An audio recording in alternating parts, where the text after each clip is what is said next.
Hello everyone, मैं मनीष कुमार आप सभी लोगों का अपने यूट्यूब चैनल पे स्वागत करता हूं। आज का वीडियो थोड़ा डिफरेंट होने वाला है।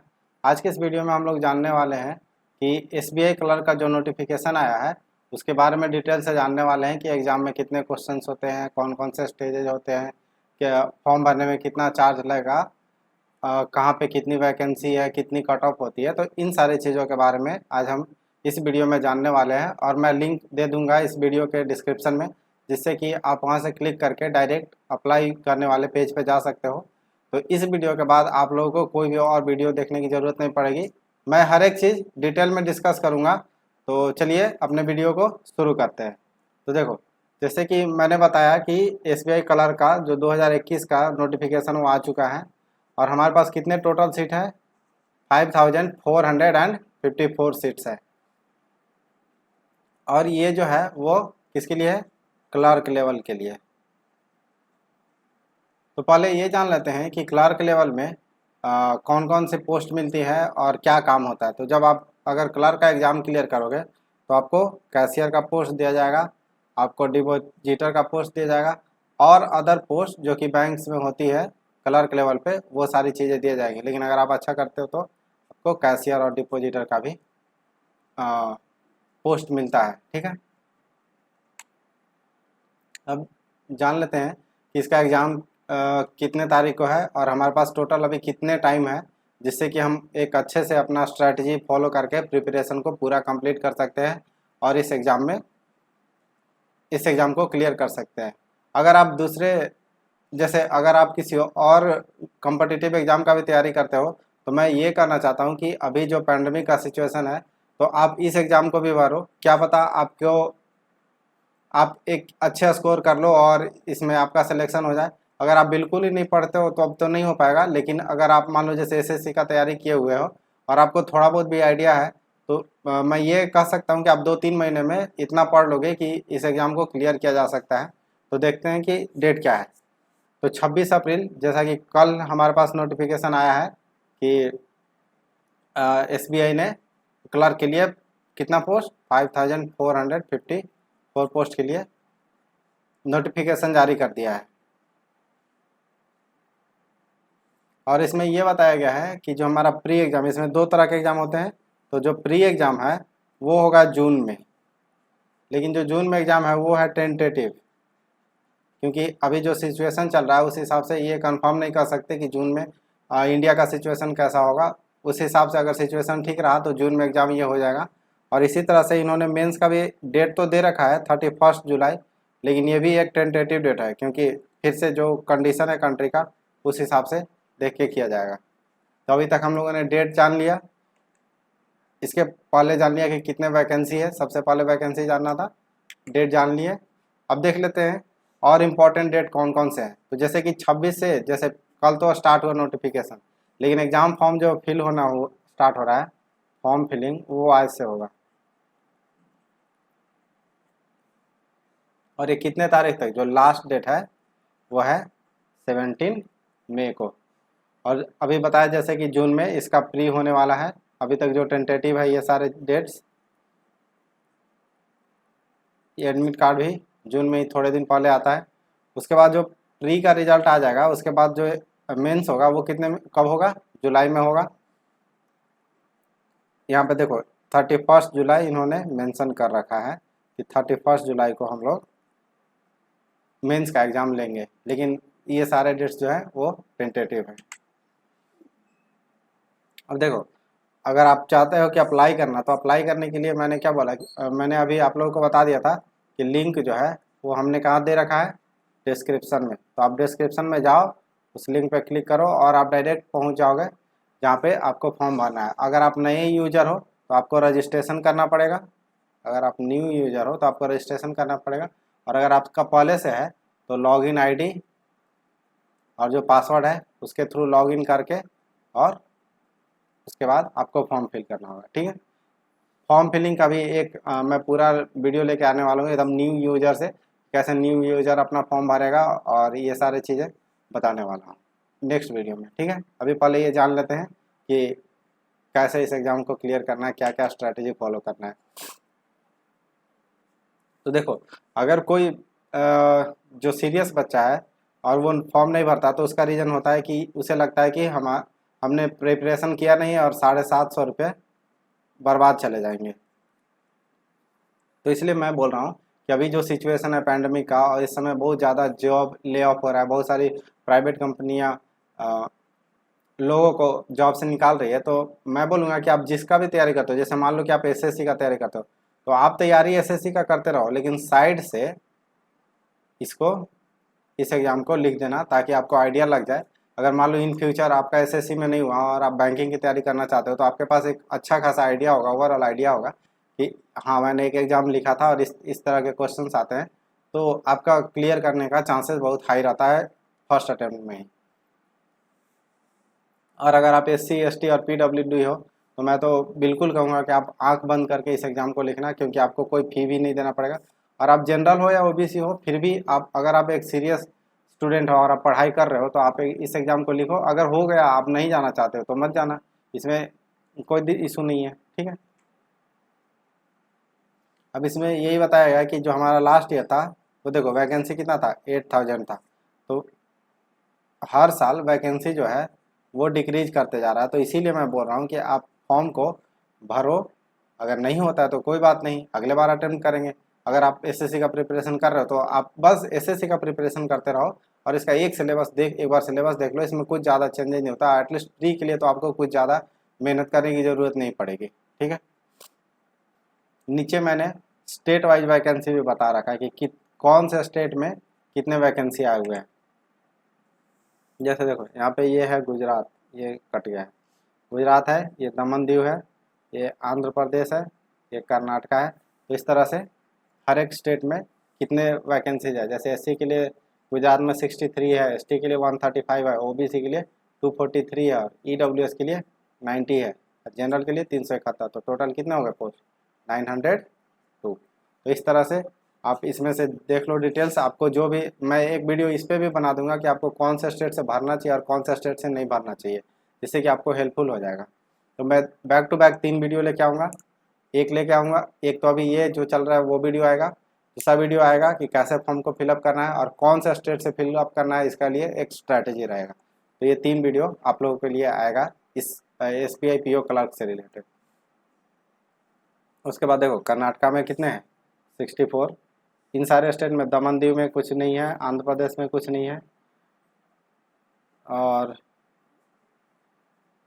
सिक्किम में कुछ नहीं है। इस तरह से आप देख लेना कि कौन से स्टेट में कितने सीट्स हैं। ये देखो, यहाँ पे भी मैं इस वीडियो को अभी थोड़ी देर के लिए ऐसे ही रखता हूँ, ताकि आप स्क्रीनशॉट लेके देख सको आराम से कौन से स्टेट में कितने वैकेंसीज हैं, ठीक है। तो अभी तक ये सारा वैकेंसी देखो, यहाँ पे कितना आ गया, 4915। और कुछ बैकलॉग वैकेंसीज होती है जो कि 200 या 300 के अराउंड है, तो वो वैकेंसीज भी है। तो इतना तो 4915 वैकेंसी तो अपने पास दिख गया, और 200 कुछ वैकेंसी जो है बैकलॉग में है। तो वो सारे वैकेंसी को जोड़ के टोटल हो जाता है अपना 5400 समथिंग।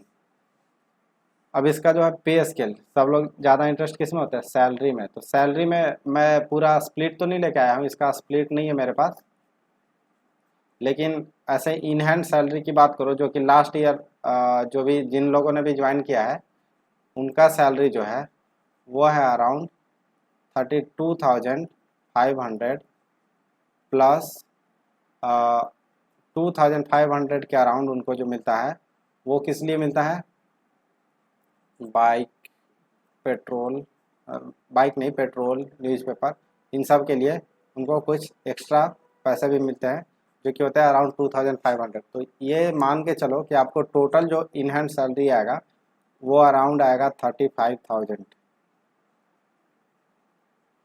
ठीक है। तो एक SBI का जॉब एक बहुत अच्छा जॉब माना जाता है, और 35,000 सैलरी अभी, अगर आप स्टार्टिंग में एकदम जब पहला दिन होगा और आपका पहला मंथ का जो सैलरी आएगा वो 35,000 आएगा, तो एक डिसेंट अमाउंट है किसी भी स्टेट में रहने के लिए। तो इसलिए मैं बोल रहा था कि आप लोग को अटेम्प्ट करना चाहिए, होना है ना होना बात की बात है, पहले आपको अटेम्प्ट करोगे तभी तो होने का चांस भी होगा। अगर आप अटेम्प्ट ही नहीं करते हो, तो फिर पास और फेल होने का वहाँ तो कोई सीन ही नहीं बनता है, ठीक है।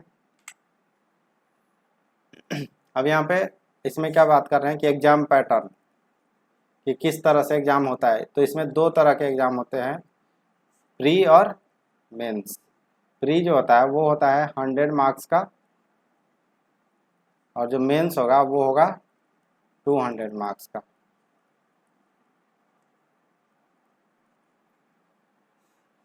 अब जो प्री का पैटर्न है वो डिटेल्स में देखते हैं अगले स्लाइड में, डिटेल्स में कि क्या क्या चीज़ें होता है प्री में। तो देखो, प्री में जो होता है वो फर्स्ट होगा आपका इंग्लिश होगा, 30 क्वेश्चन होंगे उसमें, और 30 मार्क्स का, एक एक मार्क्स का सारा क्वेश्चन। उसके बाद दूसरा जो होगा न्यूमेरिकल एबिलिटी होगा, और इसमें 35 क्वेश्चन होंगे, 35 मार्क्स होगा।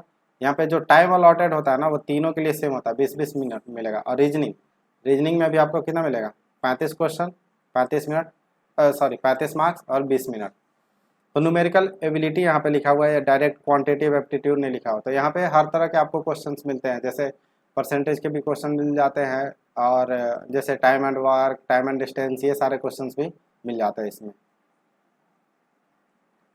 अब देख लेते हैं कि एलिजिबिलिटी क्राइटेरिया क्या है। तो अगर आपने ग्रेजुएशन कर रखा है, आपका ऑलरेडी ग्रेजुएटेड हो, तो आप एलिजिबल हो गए, अनटिल एंड अनलेस आपका एज जो है वो लेस देन 28 है। देखो यहाँ पे लिखा हुआ है ना, नॉट बिलो 20 ईयर्स, 20 साल से कम नहीं होना चाहिए, और not above 28 years age on कितने तारीख से, 1/4/2021 के हिसाब से। तो अगर जिसका भी DO भी 2/4/1993 से है, पहले का है, वो लोग एलिजिबल नहीं होंगे, और जिसका 1/4/2001 के बाद का है वो लोग भी एलिजिबल नहीं होंगे। आपका ग्रेजुएशन होना कंप्लीट नेसेसरी है। अगर आप ISC किए हो और आपका एज क्रॉस हो गया 20 से ऊपर और 28 से नीचे हो, तो आप नहीं दे पाओगे। आपके उसके लिए आपको ग्रेजुएशन मस्ट है। अब देखो यहाँ पे एज रिलैक्सेशन भी मिलता है, जैसा कि हम जानते हैं कि एज में रिलैक्सेशन भी हमें मिलता है। तो कितना एज रिलैक्सेशन मिलता है ये देखो, अगर आप SC ST हो तो आप 33 ईयर्स तक के, और जैसे आप अभी मैंने पिछले में क्या बताया था कि 20 to 28 ईयर्स ये होता है एक जनरल के लिए। बट अगर आप SC ST हो तो आपको 5 साल का एज रिलैक्सेशन मिलता है। तो उस तरह से आपका एज अगर 33 के नीचे है, अगर आप SC ST कैटेगरी से बिलोंग करते हो, तो आप इस एग्ज़ाम को लिख सकते हो। अगर आप OBC से हो तो आपको 31 ईयर तक का दिया गया है। अगर PWD हो तो 38 ईयर तक, और अगर PWD भी हो और SC ST हो तो 43 ईयर तक। अगर आप OBC और PWD हो तो 41 ईयर तक, और अगर जम्मू कश्मीर माइग्रेंट हो तो 33 ईयर तक। और ये सर्विसमैन के लिए भी है, जो कि 3 साल का रिबेट मिलता है। और उसके बाद फिर जो विडोज, जो विधवा होती हैं, या फिर डिवोर्सी, जो जिनका डिवोर्स हो जाता है वीमेन में, और वो उनका शादी नहीं हुआ है, तो ये सारे उनके एज भी दिए हुए हैं कि इतने एज तक वो फॉर्म भर सकती है। अब देखो, अगर आपको एग्ज़ाम का प्रिपरेशन करना है तो एग्ज़ाम के लिए स्ट्रैटेजी होना चाहिए कि कितना मार्क्स ले आएंगे कि हमारा सिलेक्शन हो जाएगा। तो स्ट्रैटेजी के लिए ये आपका कट ऑफ काम आएगा। पिछले जो 2020 का है, ये 2020 का कट ऑफ है। 2020 में किस तरह से लोगों ने कितना मार्क्स किया तो उनका सिलेक्शन हुआ, तो ऐसे ही अपने को भी डिसाइड करना होगा कि कितना मार्क्स, एटलीस्ट कितना मार्क्स करना चाहिए कि हमारा भी सिलेक्शन हो जाए। तो जो कट ऑफ होता है ना, वो दो चीज़ पे डिपेंड करेगा आपका। कट ऑफ कितने चीज़ पे डिपेंड करेगा, 2 थिंग्स। कौन कौन सा, कितने बच्चे एग्ज़ाम दे रहे हैं। मान लो कि एग्ज़ाम देने वाले बच्चे बहुत ज़्यादा हैं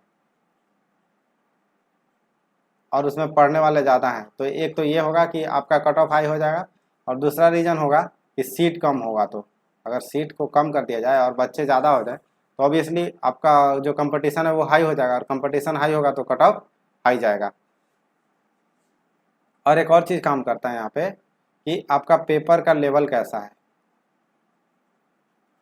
पेपर लेवल, अगर आपका पेपर का लेवल बहुत इजी दे दिया तो बहुत ज़्यादा कट ऑफ जाएगा, और बहुत कम दे दिया, हार्ड दे दिया तो बहुत कम कट ऑफ जाता है। ठीक है, तो यहाँ पे पिछले साल का अपन डिस्कस कर लेते हैं। और ये सारे जो है ना वो जनरल कैटेगरी का है। तो अगर आप किसी और कैटेगरी के भी हो ना, तो आप हमेशा जनरल कैटेगरी को देख के चलो, क्योंकि अगर ये स्कोर पार कर गए तो बाकी सब तो पार कर ही जाएंगे और एक अच्छा रैंक हमें मिलेगा। ठीक है, तो देखो आंध्र प्रदेश में कितना है, पिछले साल का 68, इसमें बिहार में 68.75, छत्तीसगढ़ में 68.75, दिल्ली में थोड़ा ज़्यादा गया है 76 गया है। देखो गुजरात में कम गया है, हिमाचल में ठीक ठाक है ये सारे। तो अगर आप देखो, अगर पूरा एनालिसिस करोगे ये सारे स्टेट्स का, तो एनालिसिस में आपको ये पता चलेगा कि अगर हम 60 to 70 ला रहे हैं, स्टेट टू स्टेट वेरी करेगा, बट 60 to 70 है, तो चांसेस हैं कि हम कट ऑफ क्लियर कर भी सकते हैं और नहीं भी कर सकते। लेकिन अगर आपने 70 प्लस कर दिया ना, तो आपके हाई चांसेस है कि आप कट ऑफ क्लियर करोगे ही करोगे। तो इसी तरह से आपको एक टारगेट लेके चलना है कि हमेशा हमको 70 प्लस मार्क्स लाना है, जिससे कि हमारा सिलेक्शन एकदम हो जाए। तो अब 70 प्लस लाने के लिए चलो देखते हैं। 70 प्लस लाना है तो आपके पास 3 सब्जेक्ट्स हैं। कौन कौन सा है? इंग्लिश है, न्यूमेरिकल एबिलिटी है और रीजनिंग है। अब ऐसा हर किसी के साथ होता है कि उनका 1 या 2 सब्जेक्ट बहुत स्ट्रांग होता है और एक सब्जेक्ट मिनिमम कम से कम कमज़ोर होता है। तो जैसे कि बहुत ज़्यादा लोगों का, जैसे नॉर्थ इंडिया में होते हैं लोग, उनका जो होता है वो इंग्लिश ज़्यादा वीक होता है इनके ऐसे रेस्पेक्ट में, न्यूमेरिकल एबिलिटी और रीजनिंग के। तो यहाँ पे आपका ये कमज़ोर होगा, बट आपका न्यूमेरिकल एबिलिटी और रीजनिंग अच्छा होगा। तो आप टारगेट करो, अगर मान लो ऐसा होता है आपके साथ, तो टारगेट क्या करोगे कि आपका 70 नंबर का एग्ज़ाम है, तो आप कम से कम इसमें 60 टारगेट करो, और इसमें 30 नंबर का एग्ज़ाम है और आपका बिल्कुल ही ख़राब है, मतलब थोड़ा कर सकते हो, एटलीस्ट पढ़ सकते हो, तो इसमें कितना नंबर? 10 नंबर। तो 60 और 10 70। तो इस तरह से आपको स्ट्रैटेजी बनाना होगा कि आपका कौन सा सब्जेक्ट मजबूत है और उसको और मजबूत करके जाने की ज़रूरत है, ताकि हम 70 प्लस कट ऑफ को क्रॉस कर सकें। अगर आप 70 क्रॉस कर जाते हो तो आपका हाई चांसेस है कि आपका प्री क्लियर हो जाएगा, फिर आप मेंस के लिए मेंस का स्ट्रैटेजी देखेंगे। ठीक है, तो आज के वीडियो के लिए इतना ही। नेक्स्ट वीडियो में मैं लेके आने वाला हूँ हाउ टू अप्लाई कैसे करना है। अगर आपको आता है वेल एंड गुड, अगर आपको नहीं आता है तो मैं एक नया अगला वीडियो जो डालूंगा उसे देख के आप लोग अप्लाई कर देना। और जो अप्लाई डेट, लास्ट डेट है वो 17 मई है। तो ऐसा नहीं कि आप 16 मई को बैठ के भरना है, क्योंकि उस दिन साइट अगर डाउन होगा तो आपका फॉर्म फिलअप नहीं होगा और फिर आपको एग्ज़ाम नहीं दे पाओगे। तो जैसे अभी 27 है, तो आप ट्राई करना कि 5 मई से पहले हमारा जो फॉर्म है वो फिलअप हो जाए। ठीक है, तो एक वीडियो मैं स्ट्रेटजी का लेके आने वाला हूँ कि कौन सा स्टेट से आपको भरना चाहिए, और दूसरा जो है वो है कि कैसे अप्लाई करना है। ठीक है, तो अब मिलते हैं अपने नेक्स्ट वीडियो में, तब तक के लिए बाय।